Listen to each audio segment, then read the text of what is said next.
We're jumping right into a really fascinating devotional today, one based on Joshua chapter 10. It's a text centered around an absolutely epic historical account of facing impossible odds and, while making some pretty bold requests. If you've ever felt completely overwhelmed by opposition, this source text actually breaks down some powerful ancient principles for handling exactly that.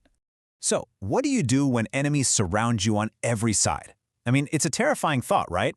Whether it's financial pressure, a health crisis, or just a literal mountain of opposition at work. We've all had those moments where we feel totally cornered. And that modern-day feeling of dread, that's exactly what the people of an ancient city called Gibeon felt thousands of years ago. Let's look at how they handled it. Section 1. Surrounded by the enemy. To really understand their predicament, the text explains that Gibeon had just made a peace treaty with Israel, but this caused 5 rival kings to form a massive alliance and march straight to their gates. Completely trapped, the Gibeonites sent a desperate SOS to Joshua. Now, Joshua was stationed at Gilgal. The text highlights Gilgal as a base camp representing fresh starts, obedience, and relying on God's past faithfulness. For the Israelites, it was a place of deep spiritual grounding. The pacing of the narrative here is just incredible. First, we have Gibeon's cry for help, and Joshua? He doesn't hesitate. Step 2 is an all-night march. He rallies his men and they push themselves to the absolute limit, hiking uphill through the pitch black. And this determined obedience sets up the final step, a massive surprise attack on those 5 kings. But before the clash of swords even begins, something monumental happens.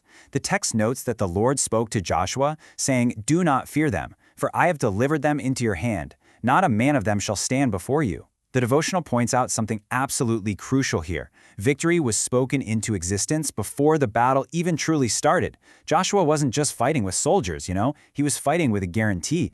Section 2. The sun stands still. This builds right into one of the most cinematic, awe-inspiring moments in ancient history. As the attackers were routed down a treacherous road toward Beth Horon, the sky literally opened up. The source text notes a staggering detail. More enemies actually died from massive hailstones falling from the sky than from the Israelites' swords. The devotional uses this to show that deliverance can come in the most unexpected ways, sometimes using nature itself. Needing more daylight to secure a total victory before darkness fell, Joshua prays what the text presents as one of the most audacious public prayers ever recorded. Sun, stand still over Gibeon, and moon in the valley of Ajalon. The narrative illustrates this sheer, raw faith to just look up in the middle of a war zone and ask for the universe to hit pause. And the text states that the sun and moon stopped for about a whole day. It completely bent the ordinary rules of nature. The devotional uses this specific event to illustrate the ultimate proof of absolute control over creation, pointing out a willingness to step in dramatically for those who obey and call for help. Section 3. Claiming total victory. So after the primary battle wrapped up, the fighting was largely done. But those 5 enemy kings had actually fled and hidden deep inside a cave at Makkedah. Joshua had them brought out and gave a very specific command to his captains. Put your feet on the necks of these kings. Now, in the ancient world, this wasn't just about humiliation. It was a profound physical symbol of total victory.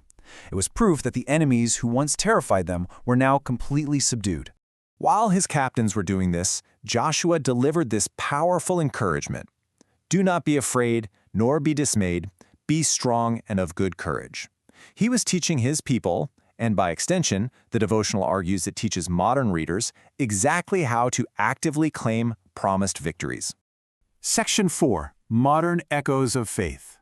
The author points out that this ancient victory isn't just an isolated event. It represents a recurring pattern seen throughout Scripture, like King Jehoshaphat's bloodless victory, and straight into modern life.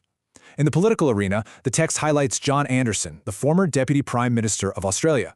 Facing really complex national challenges, he stood firm for his biblical values, which the devotional presents as evidence that leaders can bring positive change even under intense national pressure.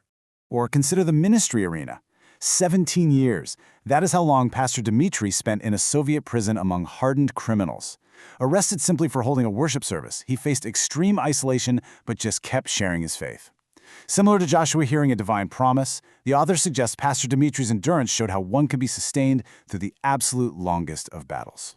Over in the business world, the devotional points to Harry and Esther Snyder, the founders of the In-N-Out burger chain. They built their massive company on values of integrity and faith, which is a legacy their son Rich continued by quietly hiding Bible verses on the bottom of their packaging. Even while navigating intense corporate growth, they managed to stay true to their beliefs. The author stresses that this framework applies to everyday battles too.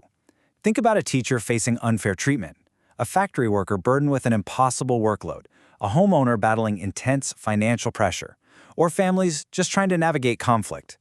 The text argues that ordinary believers today can march forward, cry out just like Gibeon did, and watch for those open doors. Section 5. Your ultimate victory. The core message of this devotional is that the exact same power that stopped the sun is still fighting for believers today. Drawing directly from Joshua's command, the author challenges readers to essentially put their foot on the neck of fear. Whatever enemy is gathering against you right now, whether it's doubt, incredibly difficult circumstances, or direct opposition, the text urges you to move forward in obedience and actually expect action. The source material wraps up with a closing prayer that perfectly distills this whole message. Help us today to trust you when we feel surrounded. Give us courage to obey quickly, faith to pray boldly, and eyes to see you fighting for us. It's a really powerful summary of what the author believes it takes to stand firm when the pressure's on. As we wrap up this explainer, the devotional leaves us with a pretty provocative thought. Who in your life needs to know that God is fighting for them today?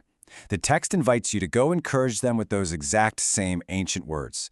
If you found this breakdown helpful and want to explore more incredible topics through our explainers, make sure to follow the channel and share this with your friends and family. Until next time, keep exploring.